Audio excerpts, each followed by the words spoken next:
All right, welcome to 4.7. We're going to deal with the idea of graphing a rational function. There are a lot of different concepts that we're going to learn in this section, and we have to be aware of the three major different types. So for example, we need to be aware of when your function is what we call bottom heavy. The degree of the numerator is less than the degree of the denominator. The degrees of the numerator and denominator are the same, and when the degree of the numerator is greater than the denominator. That will affect the type of horizontal asymptote that we have. Vertical asymptotes, we always find the same way, so that's going to be kind of nice. You should all know how to find x and y intercepts by setting x equal to 0 and y equal to 0. We use that to help us get an idea of what the graph looks like. We'll talk about holes. You can have your graph cross an asymptote, so we're going to have crossing points. We'll use the idea of multiplicity, which we did when we were doing our ending behavior, to help us get a better idea of what the graph looks like. And then we do have to apply the idea of long division to help us get our oblique asymptotes and our crossing points. So we're going to talk about all of those ideas. Since there is a lot, okay, my recommendation here is take this summary sheet, print it out. It should hopefully be available to you on Schoology. If not, email your teacher and they'll put it up there. Okay, it is up there in my class under chapter 4. Otherwise, you have the ability to print it from ClassKick. All right, but I would print this out, have this with you as you're going through examples, have it with you right now when we're going through the notes. It would be a really good recommendation because it basically goes through all the different pieces and how to get them, you know, from the different types of asymptotes, which I already talked about in terms of bottom heavy, equal heavy, top heavy, the multiplicity idea down at the bottom in terms of when the graphs are on the same side, or sorry, both go in the same direction in terms of the asymptote, we're going opposite directions. So this would be good to have with you even today. And then remember, you can use it on your quiz. All right, going on to our notes here. To see if you're paying attention, my class, I will award you 1 point extra credit if you can tell me, since Thanksgiving is coming up, which president made Thanksgiving a federal holiday? Okay, be careful. The key there is federal holiday. All right, diving into our first example. So the one thing that I noticed right off the bat is that this is a bottom-heavy graph. The reason I know this is since the numerator does not have an x, it is a degree 0, whereas the denominator has a degree of 1. So it's 0 over 1 in terms of degrees. All right. What that means is that when I want my horizontal asymptote, anytime it is bottom heavy, you get y equal to 0, which is this line right here that I'm graphing.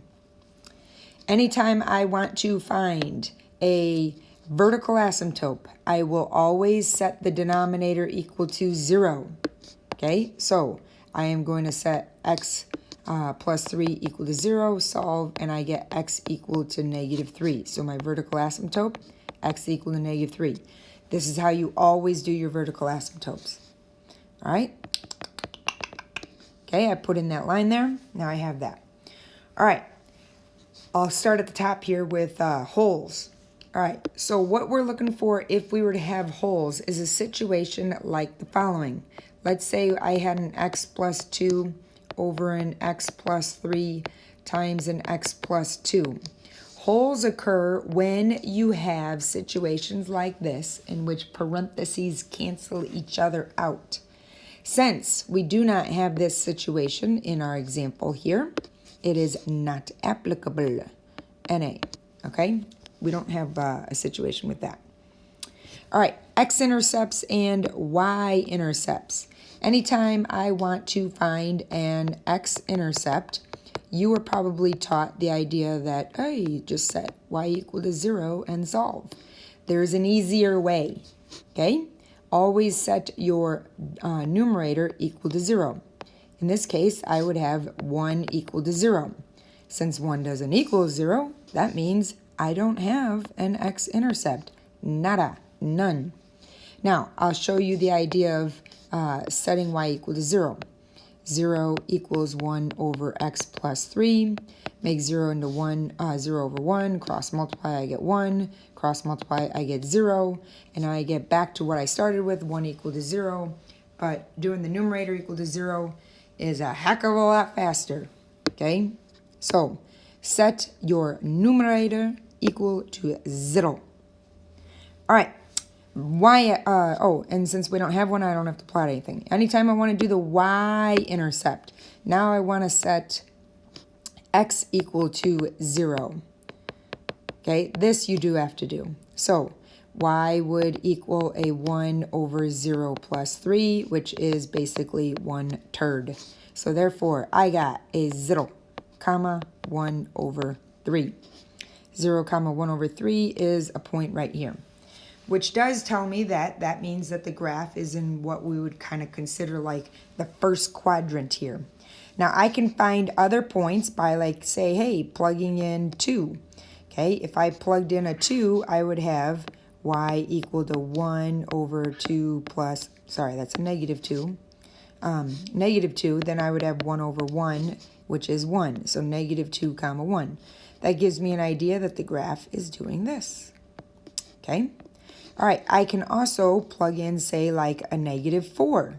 And therefore, I would have y equal to 1 over a negative 4 plus 3, which is equal to 1 over negative 1 or negative 1. So now I got negative 4 comma negative 1, which is this point right here, which gives me an idea that the graph is doing this. Okay? Now, we can talk about the idea of the multiplicity. All right, so since I have a situation like this, where it's an x plus 3 to the power of 1, since this is odd, then that means that my direction for my graph should be going opposite on both sides of the asymptote. Up on one side, down on the other, and that's exactly what's happening. You will see an example later on in which they're going the same direction, and I'll point that out. All right, we're done with number 1. We're going to go on to number 2. All right, numero dos. On this one, right off the bat, I notice that I have a situation in which the degree of the numerator is equal to the degree of the denominator. For those of you that were in my class, I taught you the idea of a quick and easy way in which to find range of a function like this is by simply taking the leading coefficients and dividing them. What that means is that my horizontal asymptote, okay, my horizontal asymptote is x equal to 4 divided by 2 or 2. Okay, so x equal to, I'm an idiot. Okay, sorry. Horizontal asymptote is y. Okay, y equal to 2. Okay, so I graph that. All right, anytime I want to find a vertical asymptote, reminder that what I'm going to do is I am going to set my denominator equal to 0. Okay, so if I do that, 2x minus 1 is equal to 0. So if 2x minus 1 equals 0, 2x equals 1, x equals 1/2. All right, so, all right, I've got this right here, x equal to 1/2. All right, it does not look like I have any holes here because I can't factor or cancel. So, not applicable.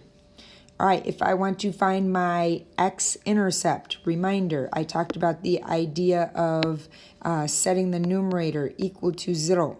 So if I want my x-intercept, I got 4x plus 3 equal to 0, 4x equals negative 3, x equals negative 3/4. All right, so if x is equal to a negative 3/4, I got a point like right about there. All right, if I want to find my, so I got negative 3/4, comma 0. All right, if I want to find my y-intercept, okay, I am going to plug in 0 for x. So y is equal to 4 times 0 plus 3. over 2 times 0 minus 1. Those mean nothing, so therefore it's 3 over negative 1 or negative 3. So I got 0 comma negative 3. 0 comma negative 3 is right here. All right, so that tells me, again, I didn't have to make a table or anything because I already have this idea that my graph is doing something along this. They kind of go along the asymptotes because we don't have a crossing point. We're going to see that on the next one. Okay, and then it has to pass through the x-intercept and y-intercept. Because of multiplicity, this is to an odd power. That means that I know that it has to go up. If it's down on this side, it has to be up on this side. So therefore, my graph is doing something along this lines. Reminder that I can always plug in, say, a 2 into my equation, okay, and I can get my values from there as well. All right, let's go to example number 3. All right, right off the bat on this one, I see that it is bottom heavy. The degree of the numerator is 1. The degree of the denominator is 2. Remember, anytime that it is bottom heavy, my horizontal asymptote becomes y equal to 0. Okay? The other thing that I see is that this can be factored. So x minus 2 over x plus 3, x minus 3, difference of 2 squares.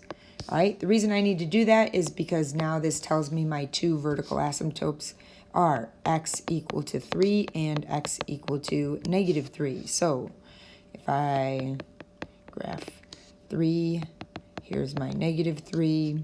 I'll go back and graph my y equal to 0. Okay, nice orange and blue BG colors. All right, from here, I do not see anything canceling, so we're still stuck with the idea that there are no holes, so that doesn't apply.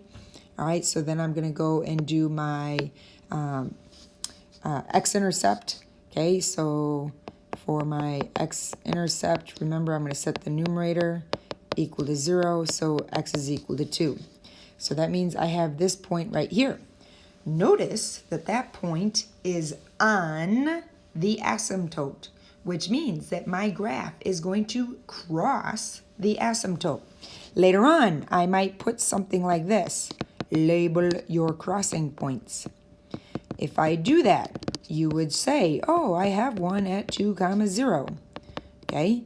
It's not always going to be an x-intercept, so don't think that that's the situation. It's just we're starting out with some easier ones, so that's what's going on right here. All right, if I want to find my y-intercept, reminder that I'm going to plug 0 in for x.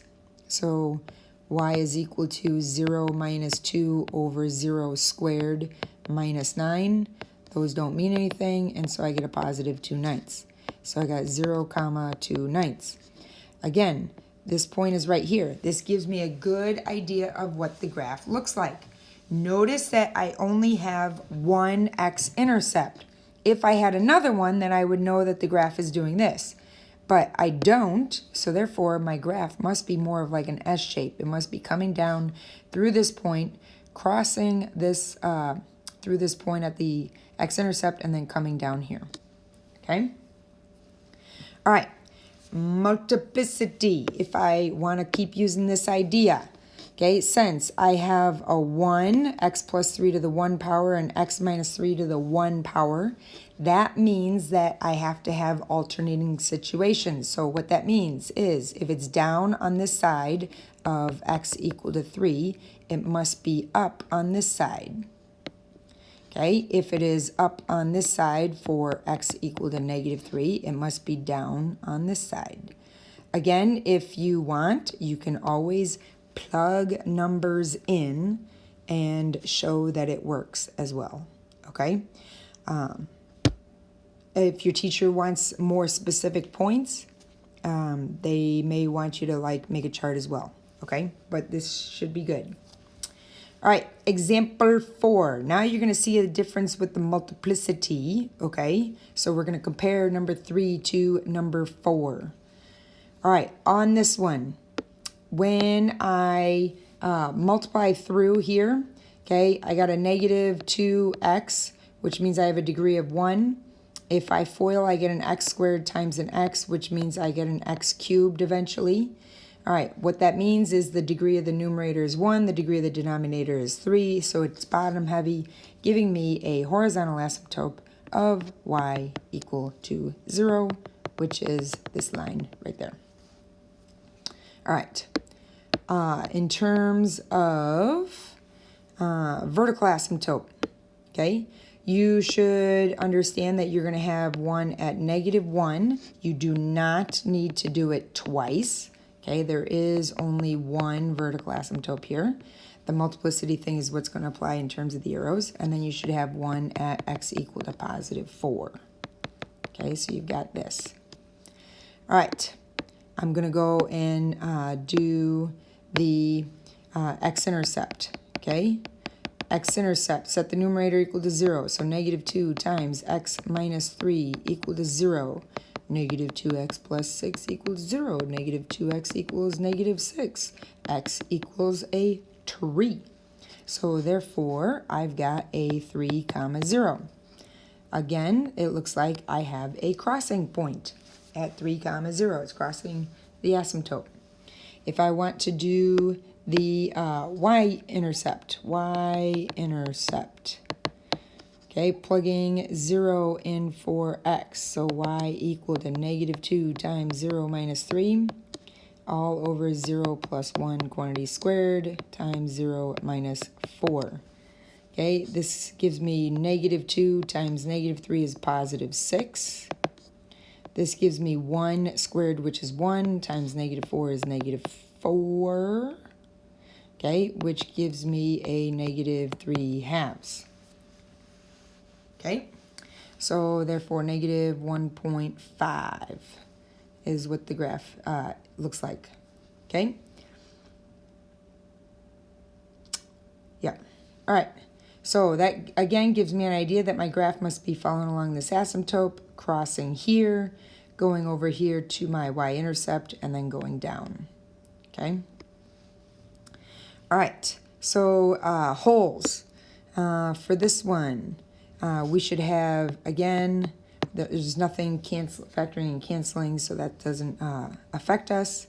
All right, and so now we get to our multiplicity. So here's a situation. You got x plus 1 to a power of 2, which is even. That means when we have our asymptote x equal to -1, that since it's finishing down on this side, it is also finishing down on the other side. Okay, so that's what an even one will do. Okay, and then when you do the x minus 4, since its power is an odd 1, if it's up on this side of the asymptote, it is down on this side of the asymptote. Okay. So that should give you a good indication of that as well. Okay. Again, ask questions in class if you need it. All right. Uno más. One more. Number 5. All right. You got to see a hole at some point, right? Okay. So let's see one right now. All right. You've got degree of the numerator is 1, degree of the denominator is 2. It's bottom heavy, so therefore horizontal asymptote y equal to 0. You should get into that habit of like seeing that right away. All right, always factor when you can. X minus 2. I've got an x plus 4 times an x minus 2. La-di-da. These are gone. Okay, cancel those. Now, that tells me when I want to find my hole. Okay, the x value of the hole comes from the parentheses that we canceled out. So that means it's 2. If I want to find the y value, I am going to plug it into the equation that is left. So y equals 1 over x plus 4. That's our equation after we cancel out our parentheses. So now our y value is equal to 1 over 2 plus 4, or 1/6. So therefore, I have a hole occurring at 2, 1/6. When I go to graph this, all you have to do is graph like an open circle, similar to like when you were doing your inequalities, okay? Think about that, okay? graphing my horizontal asymptote y equal to 0. I've got that. All right. So next, I'm going to do my vertical asymptote. It is at x equal to -4. Okay, I am going to have, and if you need to, remember we can write our new equation as 1 over x plus 4. All right, x-intercept, reminder, what I do is I set my numerator equal to 0. Since that doesn't exist, therefore none. Okay, y-intercept, I'm going to plug in a 0 for my x, so y equals 1 over 0 plus 4, or 1/4. So I've got 0, 1/4, which is a point right there. All right, so that gives me, now remember that this is the orange is a 1/6, so it's going down towards the asymptote. So our graph is doing one of these situations, okay? All right, multiplicity, since it's x plus 4 to a power of 1, if it's up on one side, it must be down on the other, okay? And that's essentially how you graph. I tried to do every single one the same way. Started out with the horizontal asymptote based upon the degree. Then I moved into the vertical asymptote, super duper easy. All you gotta do is set the numerator or denominator equal to 0 and solve. From there, I looked at holes, x-intercept, y-intercept. And then I tried to really do a good job of explaining that multiplicity, which I think is very helpful if you can catch on to that. All right, as always, come to class with questions.